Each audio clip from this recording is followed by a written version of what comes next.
Okay. Introduction of computer.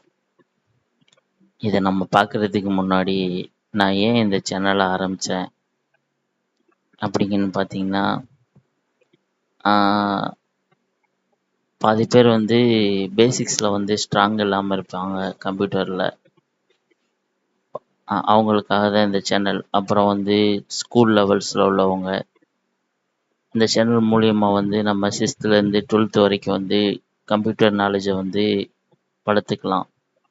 அப்புறம் +2 exam எழுத போகிறவங்க அவங்க இப்போ ஒரு டாப்பிக்கை எப்படி படிக்கலாம் அப்படின்னு சொல்லிட்டு இந்த சேனல் மூலியமாக அவங்க பார்த்து கற்றுக்கலாம்.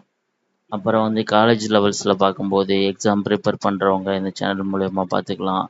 அப்புறம் அதர் மேஜர் கம்ப்யூட்டர் இல்லாமல் வேறு மேஜரில் இருக்கிறவங்க கம்ப்யூட்டர் நாலேஜை வளர்த்துக்கிறதுக்கு நம்ம சேனல் ஹெல்ப்ஃபுல்லாக இருக்கும்.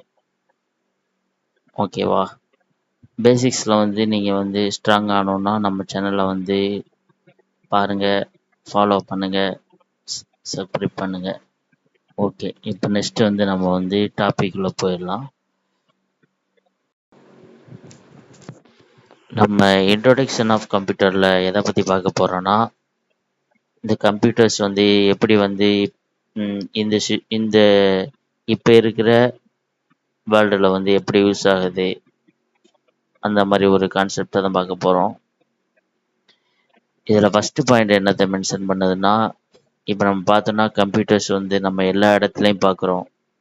என்னென்ன செக்டார்லாம் கம்ப்யூட்டர்ஸ் யூஸ் ஆகுதுன்னா, எஜுகேஷன், ரிசர்ச், ட்ராவல், டூரிசம், அப்புறம் weather forecasting, social network, e-commerce, இந்த மாதிரி ஃபீல்டுலாம் கம்ப்யூட்டர் யூஸ் ஆகுது. முன்னாடிலாம் நம்ம எல்லாமே பேப்பர் ஒர்க்ஸில் தான் பண்ணிக்கிட்டு இருந்தோம் கம்ப்யூட்டர் வர்றதுக்கு முன்னாடி. அதெல்லாம் நான் ஜென்ரேஷன் ஆஃப் கம்ப்யூட்டர்ஸ் அந்த இதில் உங்களுக்கு நான் ஹிஸ்ட்ரி ஆஃப் கம்ப்யூட்டர், அப்புறம் அந்த கம்ப்யூட்டர்ஸ் எந்த ஜென்ரேஷனில் கம்ப்யூட்டர் எப்படி இருந்துச்சு, அந்த மாதிரி இதெல்லாம் நான் டீட்டெயிலாக சொல்கிறேன் பின்னாடி வர செக்ஷனில். இப்போதைக்கு இன்ட்ரோடக்ஷன் ஆஃப் கம்ப்யூட்டர்ஸ் மட்டும் நீங்கள் பார்த்துக்குங்க. இதில் கீ பாயிண்ட்ஸ்.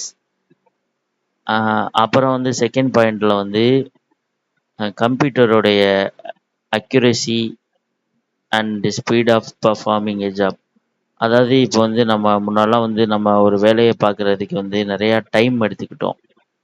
அதுவும் இல்லாமல் அக்யூரஸியாக இருக்காது. இப்போ நம்ம ஜாப் பண்ணுறோன்னா சம் கால்குலேஷனில் நம்மளுக்கு டைம் எடுக்கும், ஆனால் அக்யூரஸியாக இருக்காது.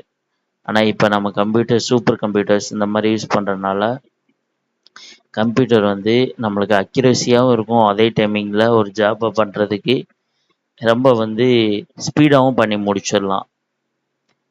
அதை தான் இந்த செகண்ட் பாயிண்டில் மென்ஷன் பண்ணுறாங்க. தேர்ட் பாயிண்ட் நான் ஆல்ரெடி சொன்னது தான். முன்னெல்லாம் நம்ம நிறையா ஃபீல்டில் நம்ம பேப்பரை வச்சு ரிஜிஸ்டர் பண்ணிட்டுருந்தோம். ஃபார் எக்ஸாம்பிள் ஜிஹெச்லாம் போனோன்னா இப்போ நோட் புக்கை வச்சு எல்லோரும் எழுதிட்டுருப்பாங்க. ஜிஹெச் மட்டும் இல்லை, சம் ஆஃபீஸஸ் அதிலலாம் எல்லோரும் நோட் புக் ரெக்கார்ட்ஸ் தான் எழுதிட்டுருப்பாங்க. இப்போவுமே நோட் புக் ரெக்கார்ட்ஸ் இருக்குது, ஆனால் மோஸ்ட்லி எல்லாமே இப்போ பேப்பர்லெஸ் ஆயிடுச்சு. அதை தான் நம்ம இந்த தேர்ட் பாயிண்டில் மென்ஷன் பண்ணுறாங்க. ஃபோர்த் பாயிண்டில் மென்ஷன் பண்ணுறது என்னென்னா, the growth of computer industry started with the need for performing fast calculation. அதாவது ஆல்ரெடி இந்த பாயிண்ட் நான் சொன்னதான்.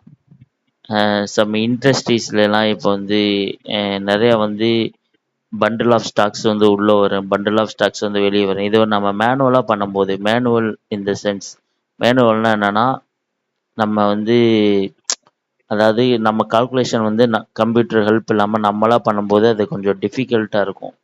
இதே இது நம்ம கம்ப்யூட்டர் பேஸ் பண்ணி பண்ணப்போ அது கொஞ்சம் ஈஸியாக இருக்கும். அது மட்டும் இல்லாமல் நம்மளுக்கு நிறையா டைம் சேவ் ஆகும். இதுக்கெலாம் இந்த கம்ப்யூட்டர்ஸ் நம்மளுக்கு யூஸ்ஃபுல்லாக இருக்குது.